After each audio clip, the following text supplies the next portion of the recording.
I talk to other managers, and one of the hardest things they have is getting people involved. Mm-hmm. Well, we kind of had that for a while, but there are so many people who come now out of the woodworks and want to do more. Right.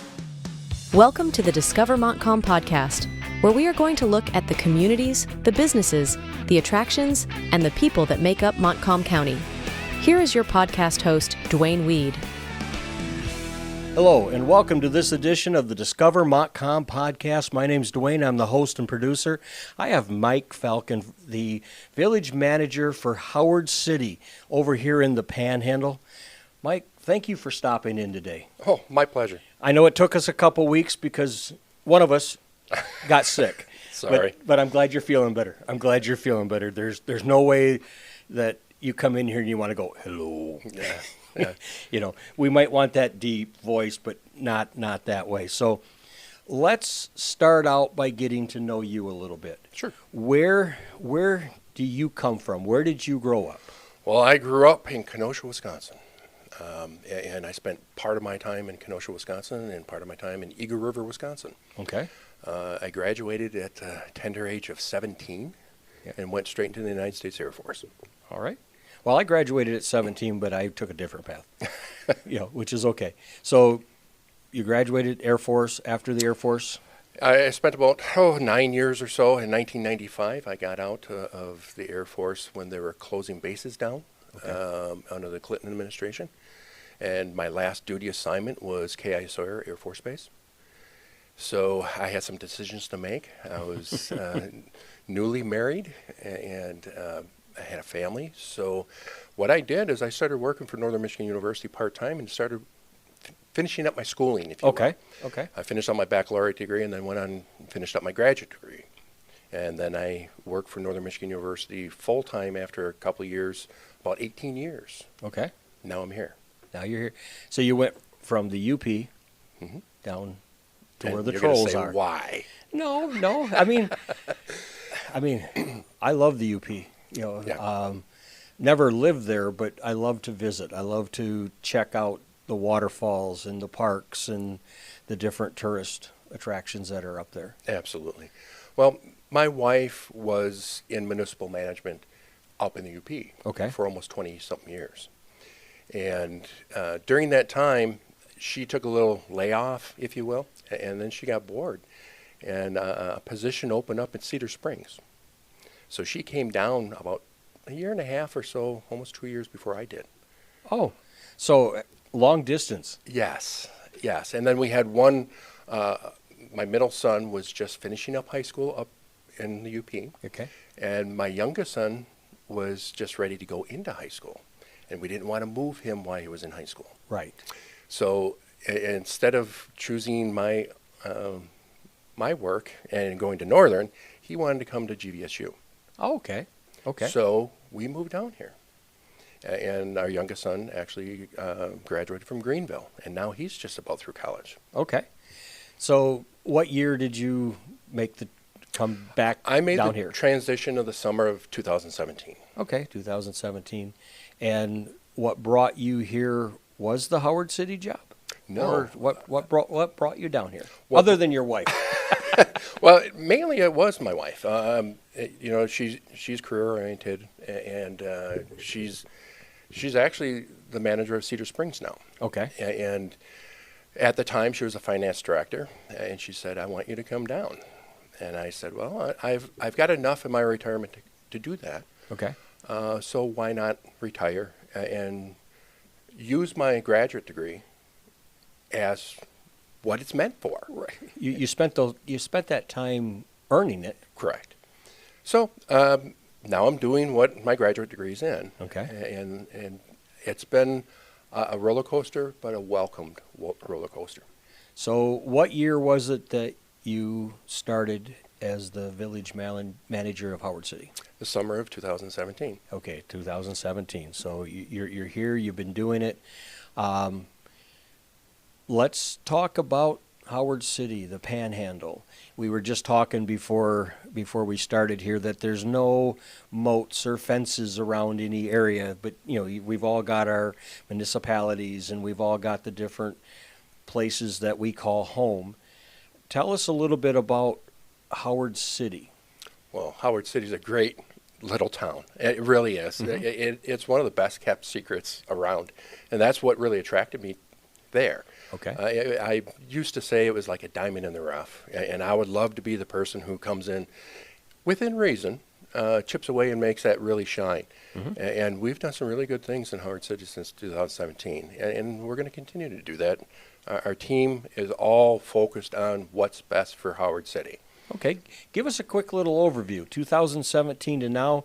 We'll skip that 1 year in there that nobody did anything, but we still had to keep the lights on.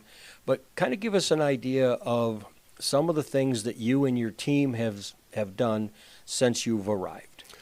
Oh, there's been so many. Well, how do you pick? Take some highlights. You look at Larry's Tire. We had a dilapidated building that has been sitting there for 15 plus years. You didn't want me to talk about MEA yet because we're going to be getting into that. Well, however, yeah. Through the MEA, we got Larry on board to look at this facility. Sure. And consolidate there. Well, look at the jobs that he's created. He's there. Yes. And it was a big building. Yep. He moved in and he's taken every inch, I think. He has. Absolutely. The whole building is. Yeah. And there's people now earning a living doing what needs to be done in Howard City, which now they can work, live, and play right there, which is awesome. Yeah. Those are the things. Foragers. Yes. That was a building that was basically, I don't know what happened to the last owner. It was a restaurant, but it needed some help. Yep. And I sat down with the three friends, and we went over a lot of different things, and here we are today. Look at it. Yeah. It's a destination point. Even Latitudes was before. Mm-hmm. It brought people in, and then Forager came in, and unfortunately they went to do their big opening right when things shut down in the country. Right. And I felt bad for that because I'm thinking all that money that they've got involved, and now they've got to do curbside. It's amazing what they've done. Pizza Cafe. Yes. They've grown. And when I took over in 2017, our business district on Edgerton, there was a lot of empty buildings. Mm-hmm. There's not one empty building right now. Yeah. We've grown to that point, and we've added houses like you wouldn't believe. Mm-hmm. One here, one there. I've been working with developers. Those are the small successes that people don't see on a daily basis, but it helps the whole community. Yes. Even Tri-County grows, the school itself. Yes. When we have more population and we have more people investing right in Howard City. Yeah. A few years ago, I think it was around maybe 17, 18, I had a chance to interview Ralph Hollenstein. Oh. Yeah. And at that time, he was saying one of the best kept secrets of Reynolds Township in this area was the number of little subdivisions. And that was something that people are using this area to live, yet commute somewhere else, north, south, east, west, that type of thing. We're really starting to see that. Yeah. And we all know that change is inevitable. The question that we have as a village and our team is how do we shape that change? Right. We want to keep the small village atmosphere, but we still want the amenities, and we still want people to come and us grow. So that's a challenge, and it's a challenge on a daily basis. I could see that, and the one thing that I've always, I grew up in Morley, graduated from Morley Stanwood, met my wife. We picked Rockford to Big Rapids, and we ended up here, and we haven't moved. But the one thing that I looked at about Howard City was somebody in the past did something very wise, and that was put in the sewer system. They set it up as what big cities do, Yes. but took care of the people here. Yep. And that has really allowed Howard City to have that growth. Absolutely. Because Absolutely. I'm sure that can be a battle on its own, but I think that's one of the things that really helps this area and allows you to say, hey, we have a good infrastructure. So, kudos to the people in the past that have brought it forward. Yeah, the people in the past really did their homework, and they were future thinkers. Yes. Where we're at now, though, is some of that infrastructure needs to be replaced. Of course, Some of nothing the- lasts forever. Exactly. And unfortunately, it's not inexpensive. Right. And it's going up and up and up and up. And that's the hard part. That's the challenge that we have to always take into consideration. What happens with the road? You know, is it at a point that we say, no, we're going to do somewhere else and put a priority over here? Okay. Or do we do this road? You know, we did last year and the year before because we couldn't afford redoing Ensley, right? So we partnered, and here's a great word, partnership, because has we to have happen. to in these small Yeah. towns. We partnered with the road commission, and Mark and I worked out a way that we could contract with them. Okay. While they were doing their work, they did ours. Oh, So over 2 years, instead of it costing us 1.5 to $2 million, the end result over the 2 years costs us under $500,000. that's quite the savings. And the road commission probably gets stuff, I don't say as a discount, but they're a volume buyer. Volume buyer, and that's part of that contract. Right. We went with the townships, we went with everyone that they contract with, and then they put in a big contract to Reith Riley or whoever it is out there. Yep, yep. And they get a better deal. Okay. We can't do that on our own because we won't get that deal. Yeah, it's supply and demand. Exactly. Supply and demand. Exactly. So let's jump ahead to today. Okay. It's howardcity.org is the website, and you also have a Facebook page. But what is there to do in Howard City? Okay, you're meeting somebody, and they're going, "You live where?" Well, we have all kinds of things, and especially now that spring's going Right. to be sprung here shortly, that's where it really starts. Yes. We've got things going on in our parks all the time. We got an Easter egg hunt coming up. Sure. Music on Main Street is going to be coming up here shortly, and that goes usually till into the fall. Right. As soon as weather gets about 50 degrees, 55 degrees, or over, The instruments come out. the instruments come out. We just put up a new band shell this last year. There's some finishing touches that still need to be done on it. Weather kind of stopped that progress. But I'm meeting with the developers on Monday so we can finish the project up, but it's usable right now. Right. And that brings to many different ideas. Maybe we have, we have music in the park all the time, but maybe we have a different concert series. Sure. Or Battle of the Bands. Who knows? Things really open up. You could do a small play. Yeah. You could do a small play there. You could have children's events. You could have clowns and whatever. I guess it's endless, but you have the location. You have a very nice park. It's got a nice walking track around it, all paved. So, and it's got a volleyball area, basketball area, picnic area, swings. The basketball area and the tennis area, we repaved that last year. Okay. And we have already contracted to finish that up. And we're going to be putting in a couple pickleball courts Okay. along with a new basketball court. Pickleball has grown in It popularity. really, you would be surprised how many people have asked us, Yeah. can we have a pickleball court? Well, and that's great because, you have one up here. I know Pearson Township has one. They're close. One's not available. Go to the other. Go back and forth. It's still close proximity. And the fact that you're able to have that available and you're adapting, you're adapting to what the community is looking for. So I know you've got festivals, you've got things going on in the summer. And, what else is around here? I mean, it's a great place to live. I mean, I know my wife and I enjoy our little spot here.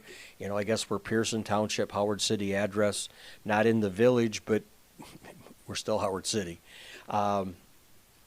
We like it because it's quiet. Right. And I can jump on that expressway. I can be in Cadillac or Reach City meeting with customers in, 40 minutes. I can be in Grand Rapids in a half hour plus, depending on where they're at. and then I can come back here. Well, you just answered your own question. I know I did.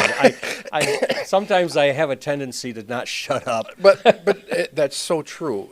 You don't know how many individuals have said that I really love to live in Howard City because it gives me something, but it's not the big city. Right. But We if have I want to go access. hit a Whitecaps game, or if I want to go see a play or something that is in a big city, it's 30 minutes down the road. Yeah. So, but as for Howard City, like I said, we have 5 different parks. There's people who are fishing the Tamarack Creek Right. all the time.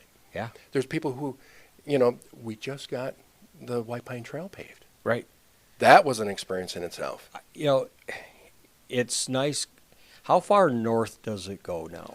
It will be when it's fully done, because Right. there's a little hiccup here last year that there's some culverts in that. Okay. And if you want me to, we started that when I first got here in 17. One of the individuals that I met, a very knowledgeable individual, great individual, Ron Baker. Mm-hmm. Well, he sits on the White Pine Trail Committee, Yes. and we were We've just, interviewed Ron as well. Done. You can go back and check out one of the past podcasts and just type in Ron Baker. Well, one of the things I asked him, I said, "You are on the committee. Why haven't this trail been paved?" And he said, "Well, we've been trying. It was supposed to be paved. I guess they ran out of money and so on and so forth." Well, I said, "Well, we'll get it paved." Mm-hmm. And he always chided me a little bit about it because, year after year. But when I talk about relationships, I was at a meeting and I got to talking to someone and we were talking about the trail. Mm-hmm. Well, it turned out to be an aide for Governor or our governor. Yes. And all of a sudden, 3 weeks later, I get a call from the governor's office asking if we would entertain or have the lieutenant governor in Howard City. Yes. I said, absolutely. Sure. And when Lieutenant Governor Gilchrist came, we walked the trail. Okay. And we talked about why it needs to be paved and the economic reasons why it helps Howard City. Well, 3 weeks after that, I get a call. The governor wants to come. Wonderful. So we sat down with the governor and we talked about, and it was a funding issue. Mm-hmm. Well, after that, Dan Boyce and Sarah from the township in Pearson, Yep. they got on it. And they're firecrackers. Yeah. They really are. Well, They put a team together, the DNR, the president of the White Pine Trail Association, all these dignitaries and everything else. they brought people together. And we came together on Zoom. Mm-hmm. We had meetings for months. And all of a sudden there's funding there. And as you see, last year they finished it up to us. Right. And funny thing about it, it's true to life. Yes. The foragers asked me if we could have more room for bike racks. Sure. Because Sure. they're being inundated for people coming from North Kent and from Big Rapids. It's nothing to ride a bike for 40, 50 miles in a day. I can maybe put 10, but I haven't got up to that mark Well, yet. some of these biking enthusiasts, they have $1,000 bikes. Oh, I know. And they weren't going to go in dirt. Right. But they're coming from North Kent. They'll come up, have dinner, or they'll go to one of our, shops, and then get back on their bike and go back home. I see the same thing with the snowmobiles. Yes. I see the same, because I know there's some trails around the county in some areas that they don't want the snowmobiles on, even if it is paved.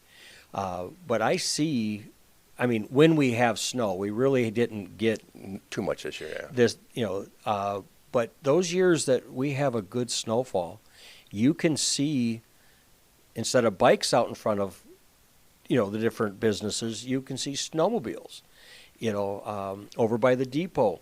That whole area is filled with snowmobiles. Yes. And that's like wonderful. So whether it's winter or summer, having that trail well taken care of is great. Because isn't there a small section just north of Howard City that still hasn't been done yet? And there's a couple culverts right there. That's the culvert. But you can jump up past that, and then it's, it starts getting paved again. Sorry. And when it's all said and done, and don't quote me because I'm not sure if it's 92 miles or 96 miles, but the White Pine Trail Association will set me straight. Oh yes, they will. But it's going to be one of the largest state parks in Michigan. Right. from here past Cadillac. Right.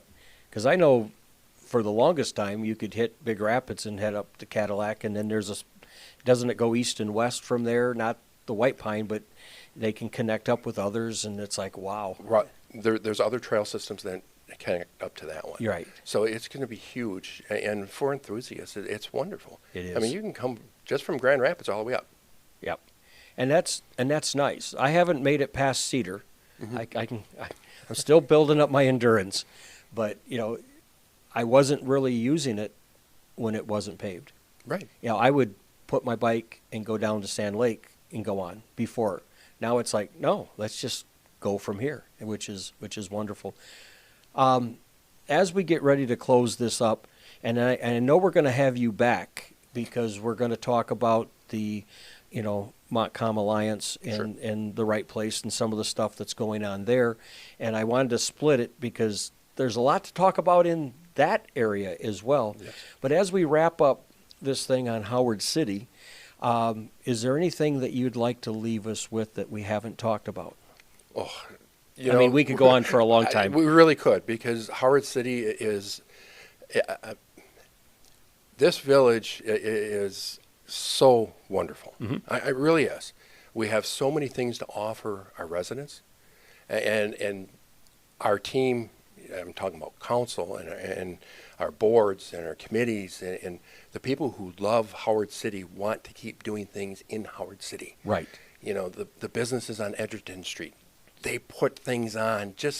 They come to the council and say, we want to do this. Well, they do a small business Saturday almost every Saturday, just for the fact that, hey, shop local. And I talk to other managers, and one of the hardest things they have is getting people involved. Mm-hmm. Well, we kind of had that for a while, but there are so many people who come now out of the woodworks and want to do more. Right. If you look at the area that, I don't know what it used to be, the Colony area, we're starting to revamp that and make that a nice public space. Yeah. The buck pole. The buck pole. Who would think? Now, I come from the UP, so it's pretty typical up there, but down here it's not. Who would think that you would attract thousands of people to come see the big bucks that we're at? Right. And no one's telling you where they got them, though. No one's going to tell you where they got them. They'll put them on display, but nobody in their right mind will tell you where they were at, which is like the mushroom guys. Yes. You don't say, yep, I got them out in the woods. But that's okay. Yes. We come together, hundreds and hundreds of people as a community, and enjoy what we are. Right. Well, Mike, howardcity.org Yes. is the website address. You can go on there. You can check out any events that you might have going on. Your Facebook page is connected to that so that, people can get connected. Yes. And they're welcome. So howardcity.org. Thank you again. And again, we'll have you back here to talk about the Montcalm Alliance and all the wonderful things, maybe even more on the story on Larry's Tire. Sure. Because that's all part of the collaboration and teamwork. So my name's Dwayne, the host and producer of the Discover Montcalm podcast. You can catch us on Pandora, iHeart, and Apple, as well as going to discovermontcalmpodcast.com, grab the RSS feed, and put it in your favorite podcast browser. So until next time, remember to buy and shop locally. We would like to thank M1063, WGLM, FM, M1063.com. West Michigan Technology and Design Solutions is your local source for managed IT, websites design and hosting. Check them out at WMTDS.com. At Business Growth Engine, Stephen and his team support businesses through automation and streamlined processes. Go to buildergrowthengine.com. DW Video transfers your home movies, slides, audio, and videotapes to digital. They produce and design websites, create business and social media videos, TV commercials, and family storytelling videos. Visit dwvideo.com to learn more. Connect and follow the Discover Montcalm podcast on Facebook, Instagram, and YouTube. Check out all our episodes at discovermontcalmpodcast.com. We look forward to featuring your business, community, nonprofit, events, and more. Contact Dwayne at 231-250-9624, 231-250-9624. Thank you for tuning in and following the Discover Montcalm podcast.